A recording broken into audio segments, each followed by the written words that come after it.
Okay, there we go. Okay, so this week was our case study on the Ritz-Carlton Hotel Company. And so right now it starts off talking about James McBride. He's the general manager of the newest Ritz-Carlton Hotel in Washington, D.C. And he's in the middle of their 7-day countdown, their 7-day training period for all of the new employees. And so they're in the middle of their training and learning the company's business model and also the different departments and their roles and responsibilities.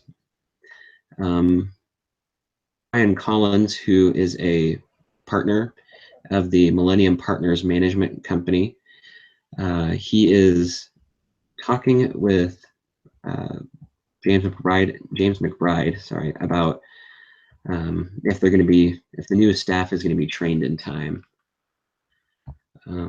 What can be an issue with such a quick training and also such a rigorous training program? I think one of the notes were made that it was maybe too much training in one point of view. Normally it's more of an on-the-job type of training. Here, take a broom and this is how it's done. Yeah, Yeah, it's definitely. short time period that they're cramming it all into as well. It could be bad in that way. Yeah, definitely. So what is it? So would this be more of an organizational problem? Would it be more of a technical problem? What were some of your thoughts about that?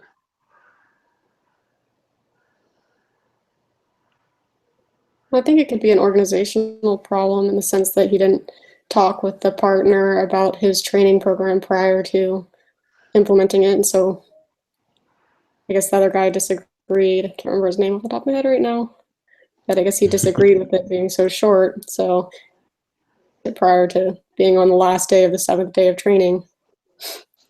So Yep. Yeah, sort of a lack of communication between the different companies. yeah. Could definitely be one.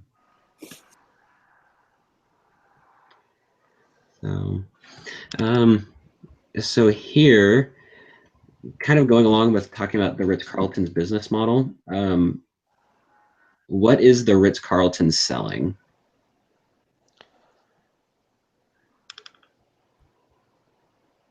Well, they're selling it. Oh, sorry. Go ahead. No, it's okay. You can answer. I was just say they're selling a luxury experience, and so the highest level of service, and that's pretty much their name brand and their product.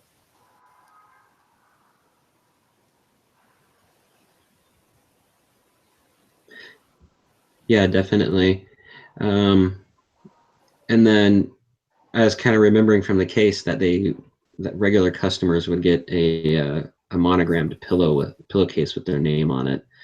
So that's definitely some very high-end service that they're offering. Kind of the customization too of it all to make each customer feel special in their own way. So true. Yeah. So then going along with their training program,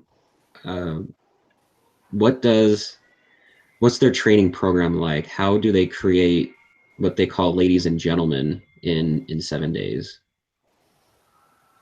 I think one of the things they continually remind their new hires that they are, they're not only going to serve ladies and gentlemen, but they're going to be them. So just over and over again, reminding them, who they are and what they stand for. It's repetitive and very,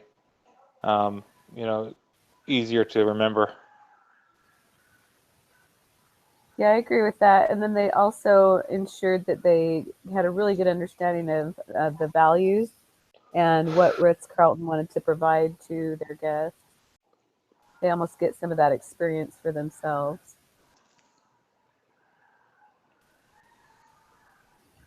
Yeah, definitely. So what were some of the things that they specifically trained the new staff on?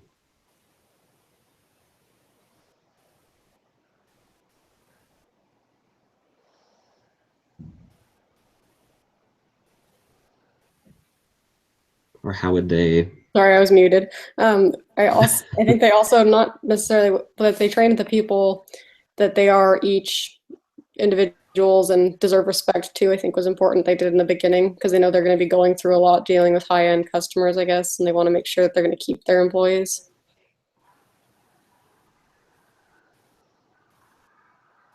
Yeah, and they also had better turnover rates than in the rest of the industry. So it shows that they have been able to treat their own employees very well.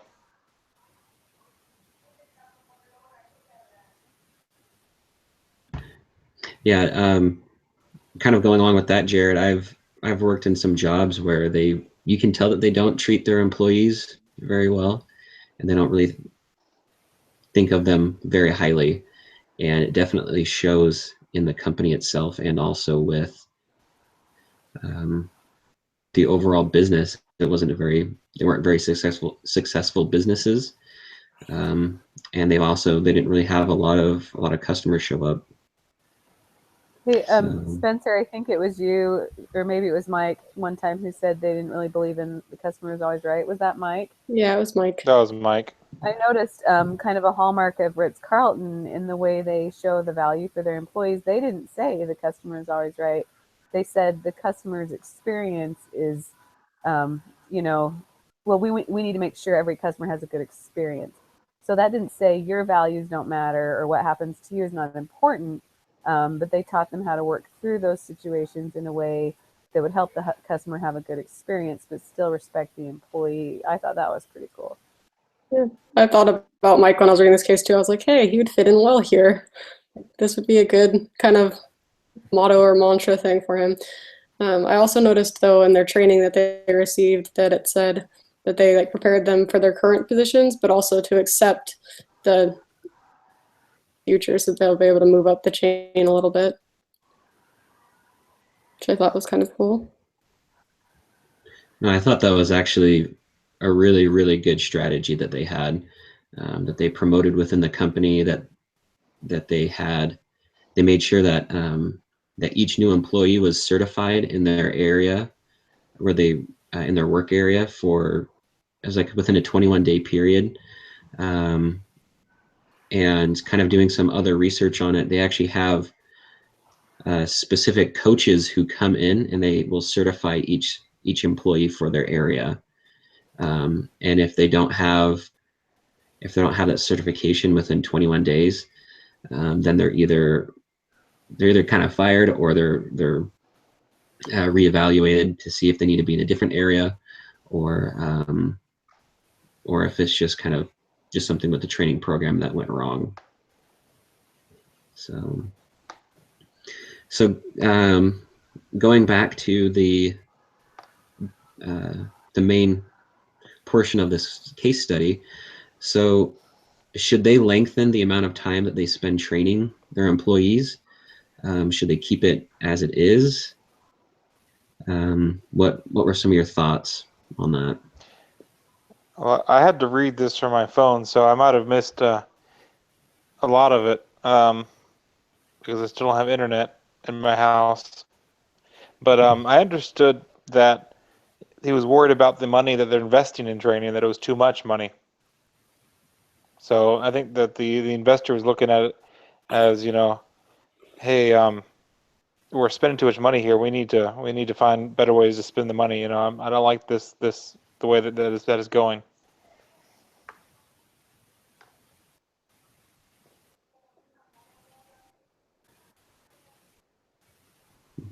Any other thoughts?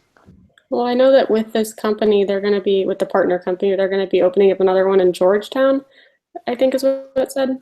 And so maybe for that one, since they were so concerned about this one failing, maybe for that one, they could try lengthening the period for these people to be a little bit sensitive to their partners, since they're all about personalization, but to keep it the same, because it seems to have worked for all their other hotels, but maybe with just this partnership, it might be a little bit different.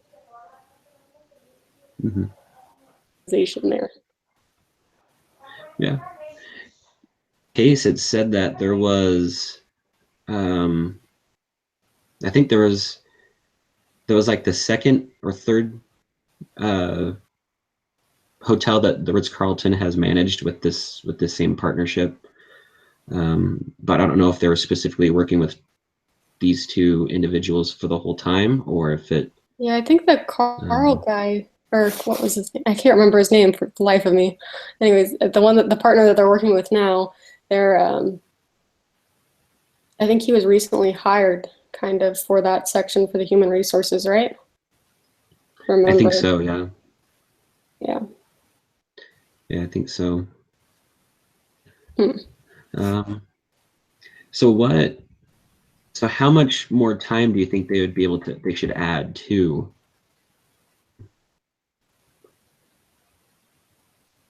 I think if it's been successful in the past, I think they should keep it pretty much the same. Mm-hmm. Yeah, I thought so too. I think there's a little bit of risk in adding time to the training, and I say that because of the emotional connection that they're trying to build with the employees and help them feel part of Ritz-Carlton.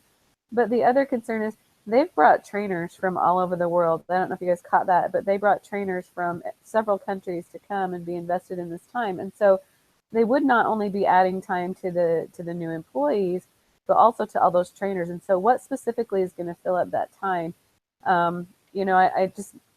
I think the only thing they really could do if they had more time would do more skills practice.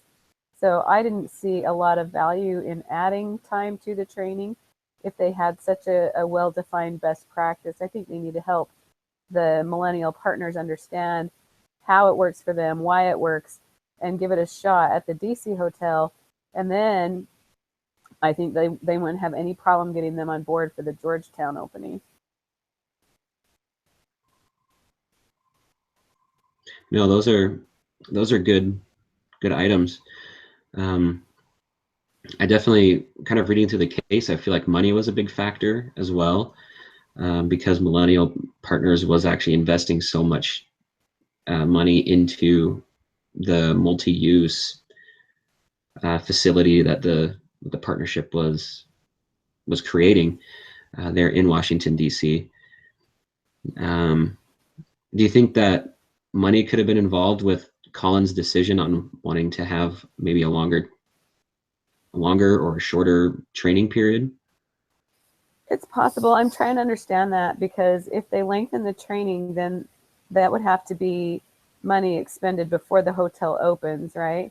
Whereas in the 7-day plan, they don't open at 80% occupancy, but they have the impeccable service right at the beginning.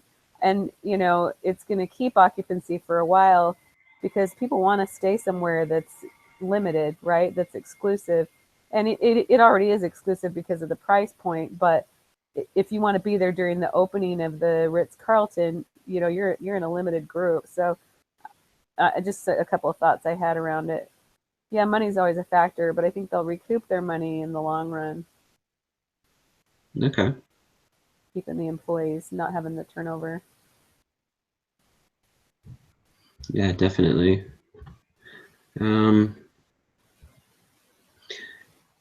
So what are some other, sorry, I'm kind of looking through some of the questions that I created. If you were a customer going to a Ritz-Carlton, some of your expectations that you had when for the room, for some of the service, maybe room service, what would be some of the standards or expectations you had? A clean room. Yep. Yeah, and for them you can put notes in when you're booking as well, for them to meet all of those kind of little notes that you put down, like if you requested extra pillows or other random things, you would expect for those things to be there. I shouldn't have to wait for service. At the Ritz-Carlton, they should be there fulfilling my needs before I know I have them.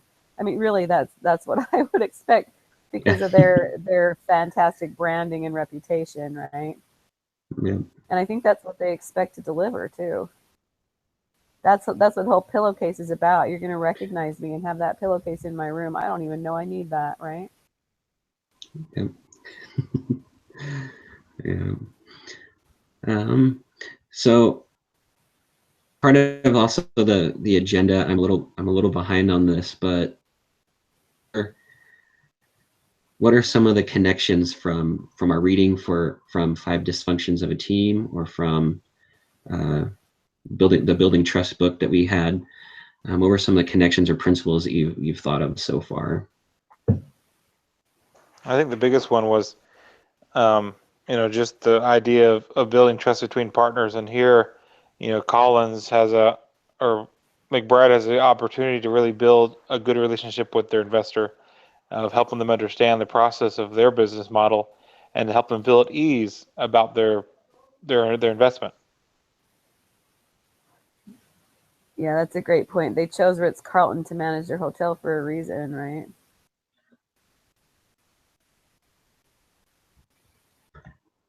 Yeah, definitely. Okay.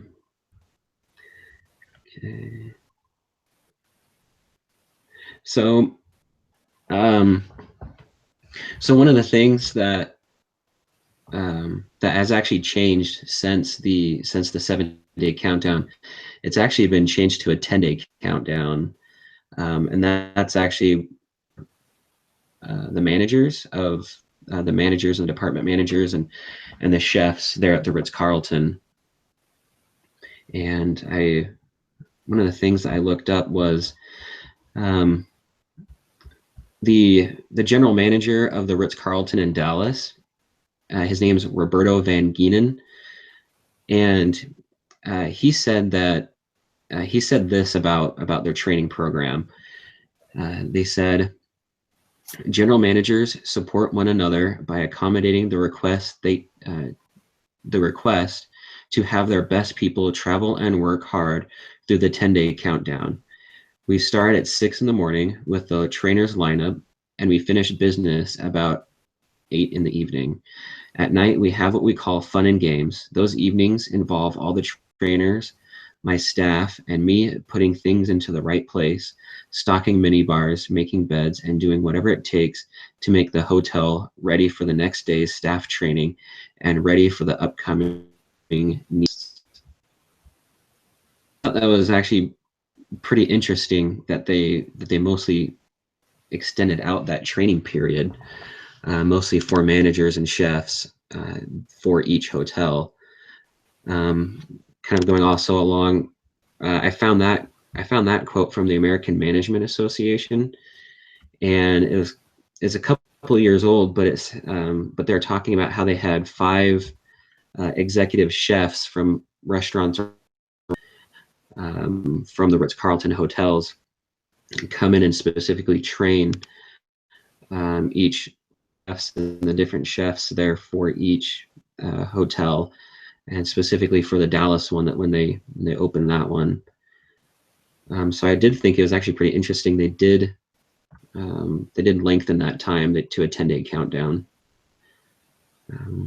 What are some of your thoughts, besides kind of how long it takes to train people and things like that, or some other experiences you've had about being trained for a position?